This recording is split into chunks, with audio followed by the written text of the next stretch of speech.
नमस्कार मित्रों, मैं आपका दोस्त नीरज चौहान।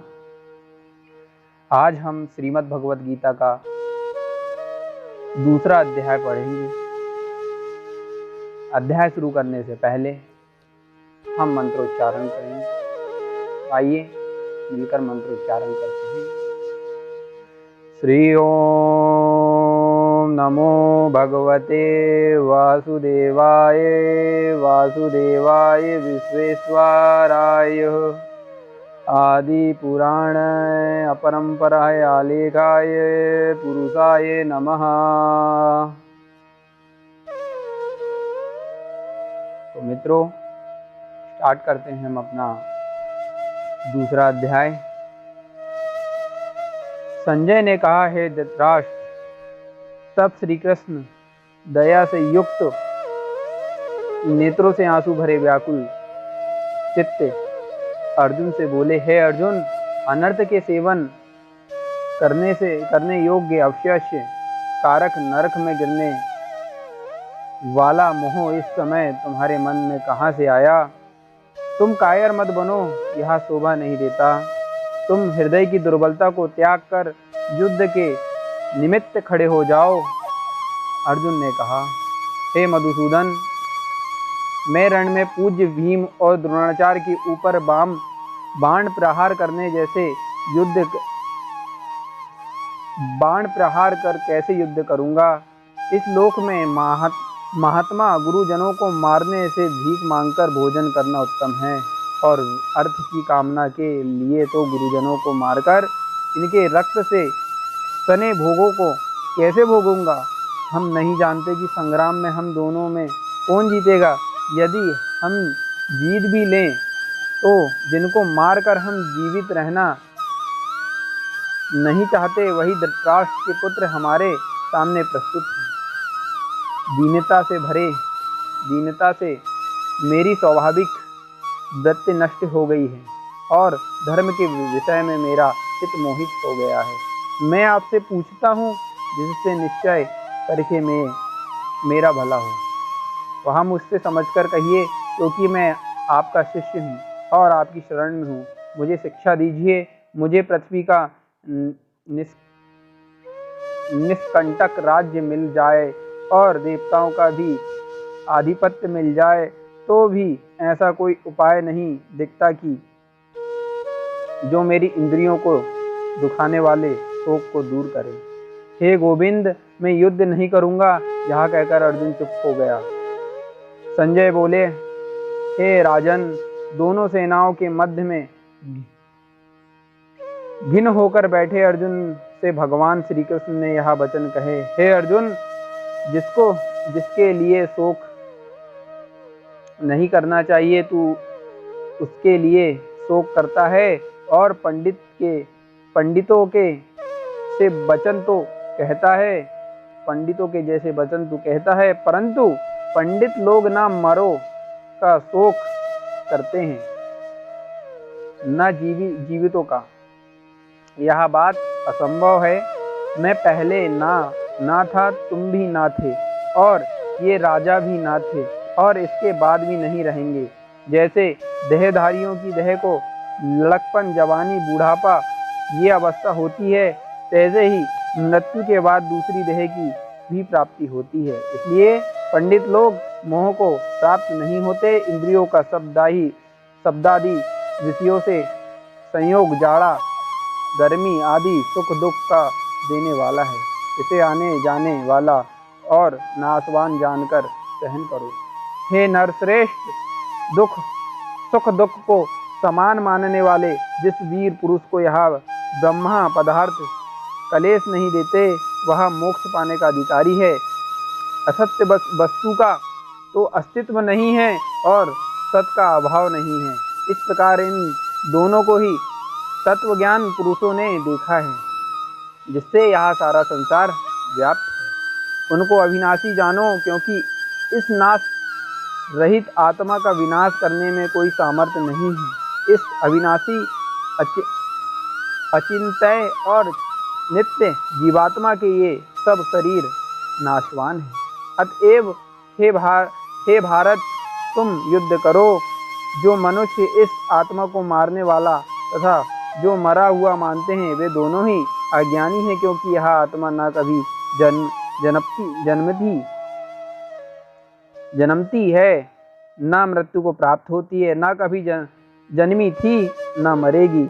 यह अजन्मा, नित्य, कभी न घटने न बढ़ने वाली और सनातन है।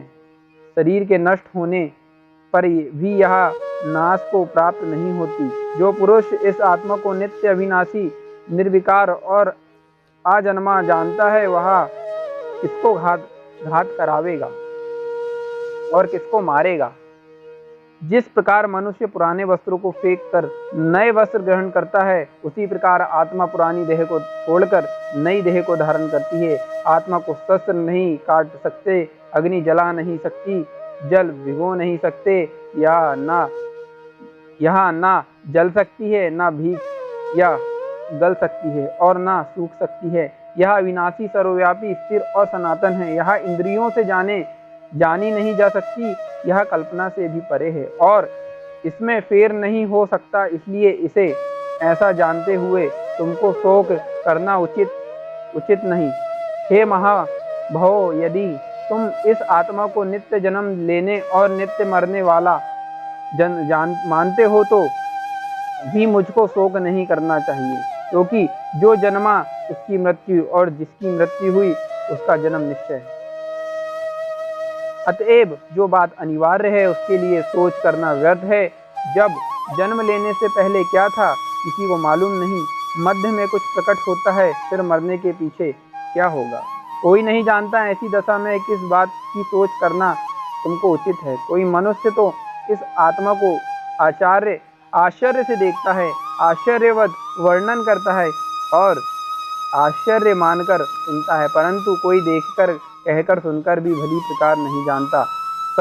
सबके शरीर में यह आत्मा नित्य अविनाशी है। इस कारण सब प्राणियों के लिए तुमको सोच करना उचित नहीं, क्योंकि क्षत्रिय धर्म को सोचकर तुमको घबराना उचित नहीं, क्योंकि क्षत्रियों को धर्म पूर्वक युद्ध से और कुछ भला करने वाला नहीं। हे पार्थ, बिना इच्छा किए स्वर्ग का द्वार रूप यह युद्ध तुमको प्राप्त हुआ है। ऐसा सुअवसर भाग्यवान क्षत्रियों को मिलता है। यदि तुम अपने धर्म के अनुसार इस संग्राम को ना करोगे तो अपना धर्म और बड़ाई खो बैठोगे और पाप को प्राप्त होंगे। सब लोग सदा तुम्हारी अपकीर्ति करेंगे और प्रतिष्ठा वाले पुरुषों के लिए अपयश का होना मृत्यु से भी बढ़कर है। ये महारथी समझेंगे कि अर्जुन डरकर संग्राम से हट गया और अब तक जो लोग तुम्हारा मान करते थे वे अपयश करने लगेंगे। शत्रु लोग तुम्हारे पराक्रम की निंदा करते हुए अनेक प्रकार के दुर्वचन कहें, इससे बढ़कर दुख तुमको क्या होगा। यदि तुम युद्ध में नष्ट हो गए तो स्वर्ग के भागी होंगे और जीतने पर सब पृथ्वी तल पर राज्य करोगे। इसलिए युद्ध के निमित्त दृढ़ प्रतिज्ञ होकर खड़े हो जाओ। सुख दुख, लाभ हानि, जय पराजय, इनको समझकर युद्ध के लिए तैयार हो। ऐसा करने से तुम पाप को प्राप्त नहीं होंगे। हे पार्थ, यदि ज्ञान उपदेश ज्ञान योग्य के विषय में तुझसे कहा गया, अब निष्काम कर्मयोग के विषय में सुनो।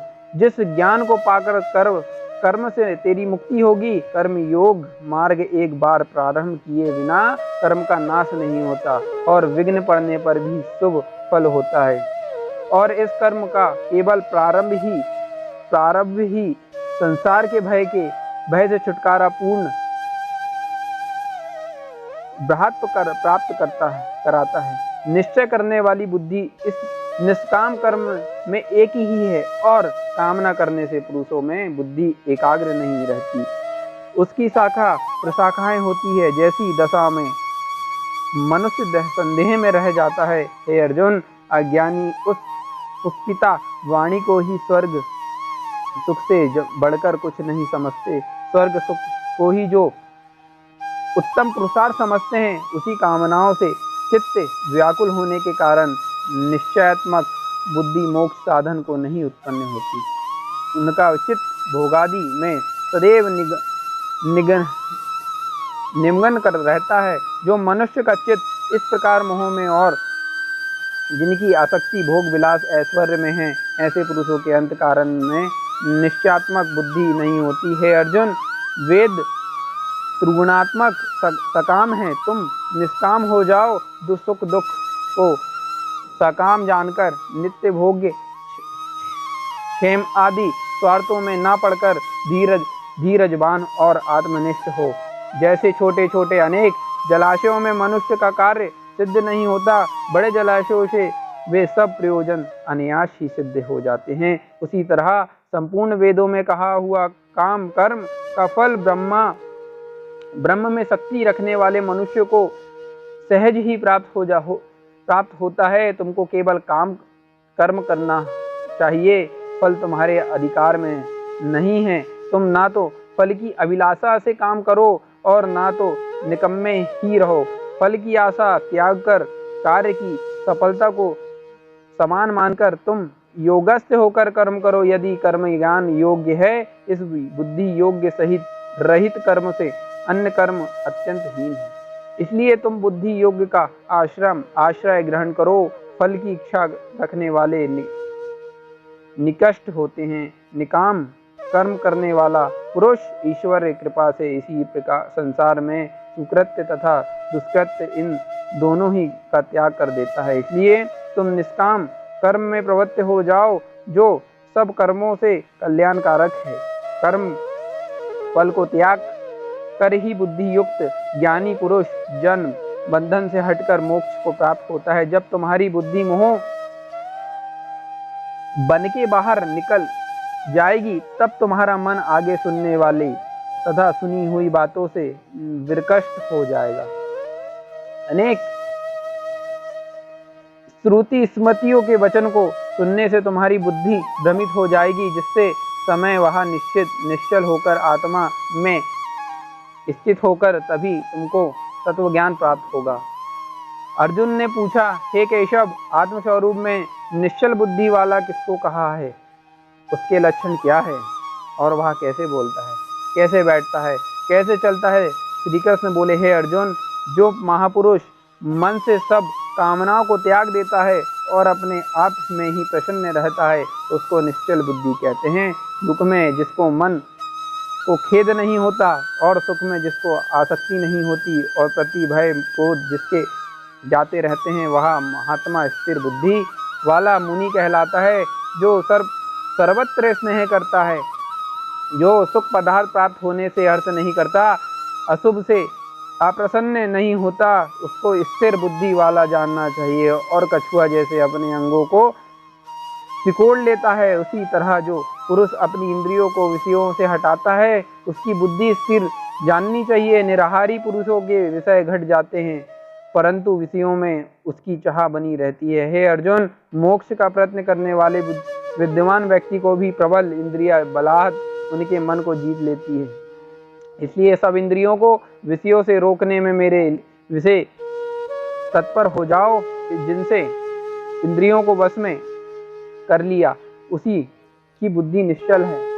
जो पुरुष विषयों के ध्यान में रहता है, उनसे उसकी प्रति हो जाती है, प्रति से कामना होती है, इच्छा से होने से क्रोध की उत्पत्ति होती है, क्रोध से अविवेक होता है, अविवेक से स्मरण शक्ति नष्ट हो जाती है, स्मरण शक्ति के नाश होने से बुद्धि क्षय होती है।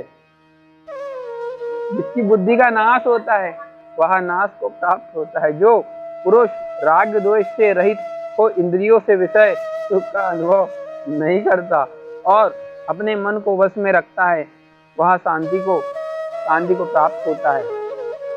शांति मिलने पर सब दुखों का नाश हो जाता है।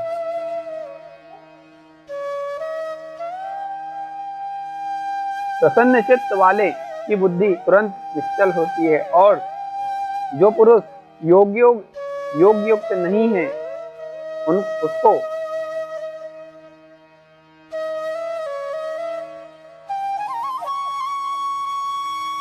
निश्चल बुद्धि उत्पन्न नहीं होती, ईश्वर से भावना नहीं होती।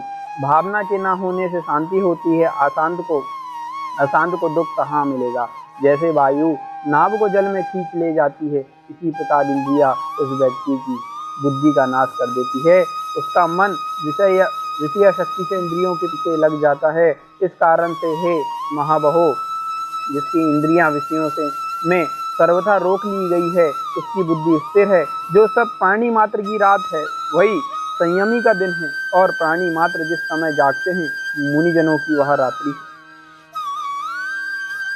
जल से भरे पूर्ण समुद्र में और नदियों का जल भरने पर भी वह अपनी मर्यादा पर रहता है। उसी प्रकार जिस पुरुष में इच्छा के ना रहने पर भी सब विषय भोग प्रवेश करते हैं, उसी को शांति मिलती है।